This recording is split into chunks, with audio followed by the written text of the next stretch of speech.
বিধায়ক নিশীথ কুমার মালিকের বিরুদ্ধে থানায় অভিযোগ দায়ের। একজন প্রকৃত ভোটারের নাম বাদ গেলে বাংলায় আগুন জ্বলবে, মমতা বন্দ্যোপাধ্যায় বলেছেন। এবং আমরাও বলছি, যারা প্রকৃত ভোটার তাদের যদি একটা নামও বাদ যায়, তাহলে বর্ধমান উত্তর বিধানসভায় বর্ধমান 2 নম্বর ব্লকে আমরা কিন্তু প্রত্যেকটা বিজেপিকে ধরে ধরে আগুন জ্বালিয়ে দেব। এসআইআর নিয়ে হুঁশিয়ারি দিয়ে বিপাকে তৃণমূল বিধায়ক নিশীথ কুমার মালিক। তৃণমূলের বিক্ষোভ মিছিল শেষে সভায় ও সাংবাদিক সম্মেলনে বিস্ফোরক মন্তব্য করেন বর্ধমান উত্তরের মমতার বিধায়ক। এসআইআর নিয়ে যেভাবে বাংলাকে বিকশিত করতে চাইছে, আবার একটা নতুন ফন্দি করেছে। আমরা মনে করি এসআইআর হোক, এসআইআর হলে আমাদের কোনো ক্ষতি নেই, কিন্তু আমাদের যারা প্রকৃত ভোটার তাদের যদি একজন ভোটার বাদ যায়, তাহলে বাংলাতে আগুন জ্বলবে, এটা কিন্তু আজকে বলে দিয়ে যায়। দেখুন, এসআইআর নিয়ে আমাদের যদিও অতটা মাথা ব্যথা নেই। আমরা মমতা বন্দ্যোপাধ্যায় একটা জিনিস বলেছেন, তিনি যতদিন বেঁচে থাকবেন, এবং তিনি একটা কথা বলেছেন, আমরাও বলছি, যারা প্রকৃত ভোটার তাদের যদি একটা নামও বাদ যায়, তাহলে কিন্তু আমাদের বর্ধমান উত্তর বিধানসভা বর্ধমান 2 নম্বর ব্লকে আমরা কিন্তু প্রত্যেকটা বিজেপিকে ধরে ধরে আগুন জ্বালিয়ে দেবো। আমরা কিন্তু আমাদের সিদ্ধান্ত একটাই নিয়েছি।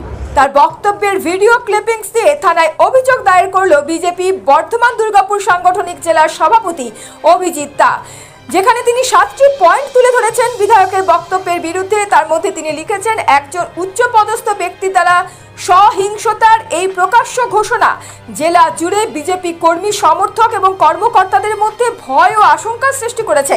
তাদের ব্যক্তিগত নিরাপত্তা এবং তাদের পরিবারের নিরাপত্তা নিয়ে গভীর উদ্বেগ প্রকাশ করা হয়েছে। অভিজিৎ দা দাবি করেছেন যে তৃণমূল বিধায়কের বক্তব্য একটি নির্দিষ্ট রাজনৈতিক দলের নেতা কর্মীদের আগুন ধরিয়ে দিয়ে মৃত্যু বা গুরুতর আহত করার একটি নির্দিষ্ট এবং স্পষ্ট হুমকি। তৃণমূল বিধায়ক নিশীথ কুমার মালিকের বিরুদ্ধে থানায় এবং নির্বাচন কমিশনে অভিযোগ দায়ের বিজেপির বর্ধমান দুর্গাপুর সাংগঠনিক জেলা সভাপতি অভিজিৎ দা কি বলছেন তিনি শুনবো। নিশীথ মালিক তো মাথা খারাপের কথাবার্তা বলেছেন। উনি নাকি বিজেপি কর্মীদের ধরে ধরে জ্বালিয়ে দেবেন, ওনাদের আলোচনা হয়েছে। ওনাদের কাজ কি ওরা ভুলে গেছে। এমনিতে তো চুরি করে যেটা মেলের মাধ্যমে থানায় অভিযোগ করেছি, নির্বাচন কমিশনারের কাছে অভিযোগ করেছি।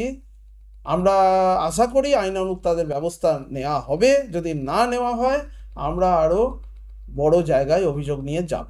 আমাদের যারা প্রকৃত ভোটার তাদের যদি একজন ভোটার বাদ যায়, তাহলে বাংলাতে আগুন জ্বলবে, এটা কিন্তু আজকে বলে দিয়ে যায়। দেখুন, এসআইআর নিয়ে আমাদের যদিও অতটা মাথা ব্যথা নেই। আমরা মমতা বন্দ্যোপাধ্যায় একটা জিনিস বলেছেন, তিনি যতদিন বেঁচে থাকবেন, এবং তিনি একটা কথা বলেছেন, আমরাও বলছি, যারা প্রকৃত ভোটার তাদের যদি একটা নামও বাদ যায়, তাহলে কিন্তু আমাদের বর্ধমান উত্তর বিধানসভা বর্ধমান 2 নম্বর ব্লকে আমরা কিন্তু প্রত্যেকটা বিজেপিকে ধরে ধরে আগুন জ্বালিয়ে দেবো। আমরা কিন্তু আমাদের সিদ্ধান্ত একটাই নিয়েছি।